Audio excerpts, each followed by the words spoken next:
Hi everyone and welcome back to my channel. Today we're going to be looking at all the different ways we've made our house more Montessori. When I was first setting out our Montessori home journey when I was still pregnant, I think one of the most overwhelming things was seeing all of the picture perfect, finalized homes that were perfectly set up for a little human, and it was just so incredibly overwhelming to try to figure out where I need to start when I was also trying to figure out how to welcome a baby into the world as a first-time mom. So I wanted to give you a realistic perspective of the things that we've worked up to now that Stella is 15 months, kind of give you an idea of what you may or may not need if you're just starting out, and hopefully give you a realistic approach of what is completely fine to have and maybe leave out even if you are in the midst of your Montessori journey. And I'll let you in on a little secret. The most important thing as a parent that you can have for a Montessori home is this right here: observing our children. Don't forget that Dr. Maria Montessori had started this as a way to educate children outside of the home. Don't forget that at the end of the day, this is going to be a home. It does not need to imitate a preschool. It does not need to include all of the things that you see online. Take everything that you're seeing as an inspiration. We're starting out in Stella's bedroom,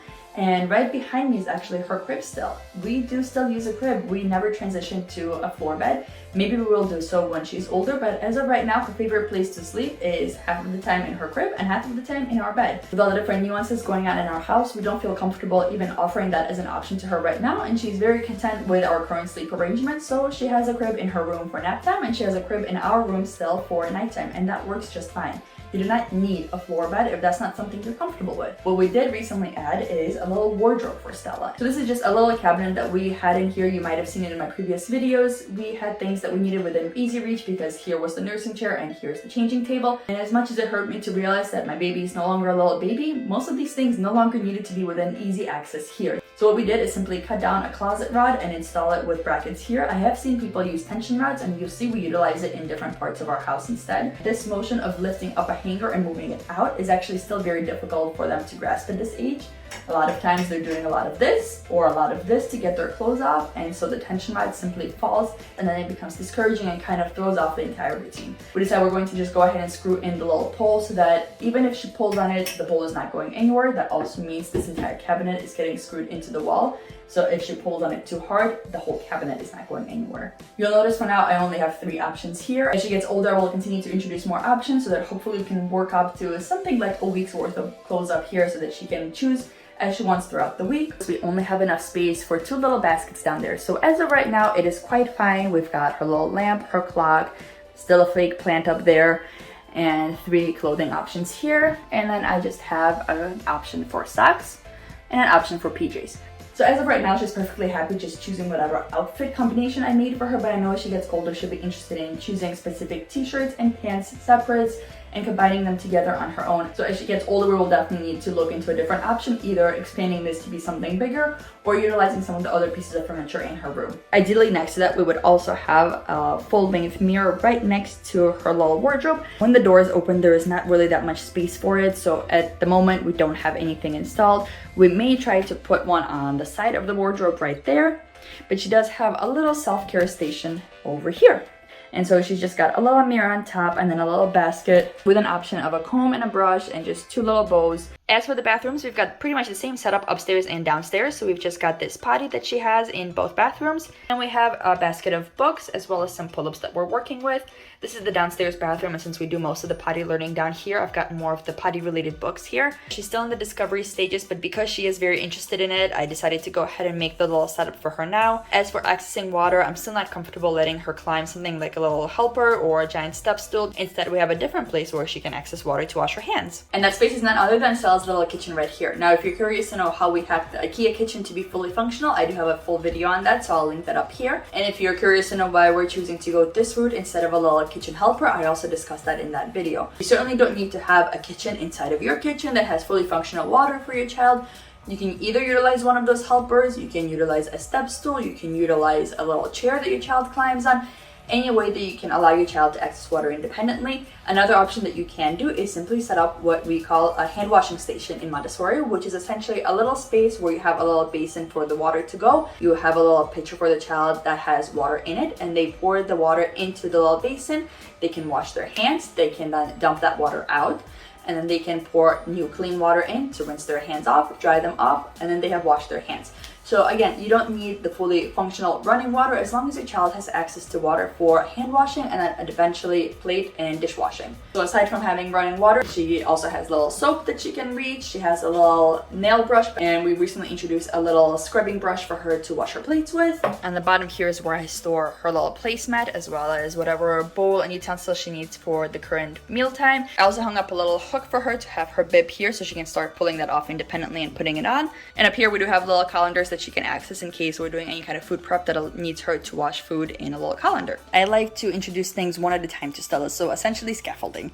So while we haven't been working on which plates and bowls she needs for the current mealtime, we have been working on all of this. This is more of the things that I added into our functional kitchen after I made that video. So on the left here, she has a little mini trash can, so when we do food prep, she now knows to throw the trash in here. On the bottom, these are napkins she uses for when she's eating. These are little rags for cleaning up any spills, and in the back, she has any extra towels. Up above, she does have some of the food that is available for snack time that doesn't need to be refrigerated. And I did get a little mini fridge for her to have some kind of snack options here. So today she had an option of some cucumbers and sweet peppers.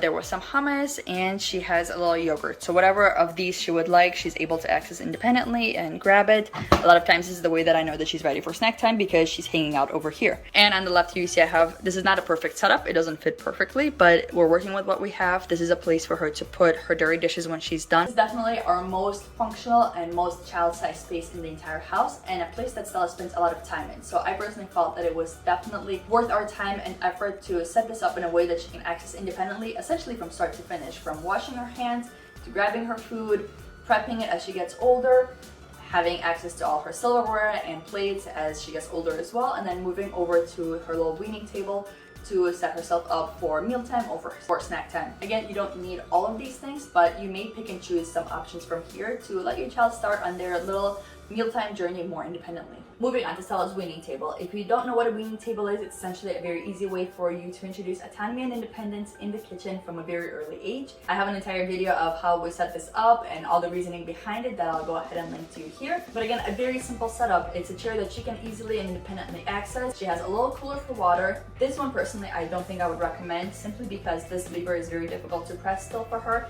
It does pour the water out incredibly slowly, which means it does control that impulse that they have to just play with water and see it splashing everywhere, because it's so slow and eventually it just stops. However, it is still quite difficult at 15 months for her to access and work this independently. So she does still need to pretty much put the glass here and then call for me to help. Either she's going to get stronger and better at pressing this, or I'm going to switch this out for a pitcher that she can pour the water into the glass with once she's much better with her pouring skills. But she does have access to her glass right here, and then that's set up on a little tray that also has a little sponge that she can use to wipe up any spills that may be here from her little flowers that she set up herself, or from when she's eating. So if nothing else, I think this is a wonderful way to start out a Montessori home, having a place for a child to eat independently, access water independently, and have a way to appreciate something independently. Another space that I introduced recently to Stella is a little practical life shelf. So this is separate from her shelf that she has in her playroom or her play space throughout the house. This is essentially the things that we use to practice practical life with. So she has a little window washing kit on the bottom. This is our little pouring setup. And you may have seen this from my previous video. This is the little matching activity that she was doing with the fruits. So I have been slowly but surely adding some materials here. Eventually these can slide and she'll be able to access 2 materials on each shelf, so it will be plenty of practical life activities on here. I did want to have a space where she's able to essentially let me know that she's ready to work on a practical life activity that's not typically available on her shelf. So something like pouring, window washing, scooping, transferring. So those are the kind of activities that I'll have here. Again, not something that you necessarily need, but if you are introducing these kind of activities and they're in a separate place like your kitchen, you may consider a different spot for your child to be able to access them independently and at least let you know that they're interested in working on that skill. And the final Montessori setup that I wanted to share with you is our little entryway setup that we have for Stella. We have a very small entryway that we ourselves cannot really use, and a pretty tiny mudroom that's full of dangerous equipment. So we had to bring this out into the living room. We house a lot of our own clothing here, and so we installed a little tension rod for Stella's stuff here, and we just have 2 pairs of shoes on the bottom. There are many beautiful options of how you can make a very intricate entryway for your child in a Montessori way on Instagram and on YouTube as well. You can include a little chair for them to sit on, you can include a little mat for them to have. Those are wonderful options. But if you're working with a very limited space, something as simple as easy access to their shoes and easy access to at least 2 jackets is really all they need. And obviously can't forget to mention that she does have access to her little cleaning station right at the entryway in case we make any kind of mess right when we come home or throughout the day in the kitchen. And so if nothing more, I hope this video has either provided you with some options that you may not have thought of to include in your Montessori home, or peace of mind that it really does not need to be perfect, and as long as you're providing your child with a chance to have autonomy and independence, you're really doing the best that you can as a Montessori parent. And so until next time, I hope you stay safe.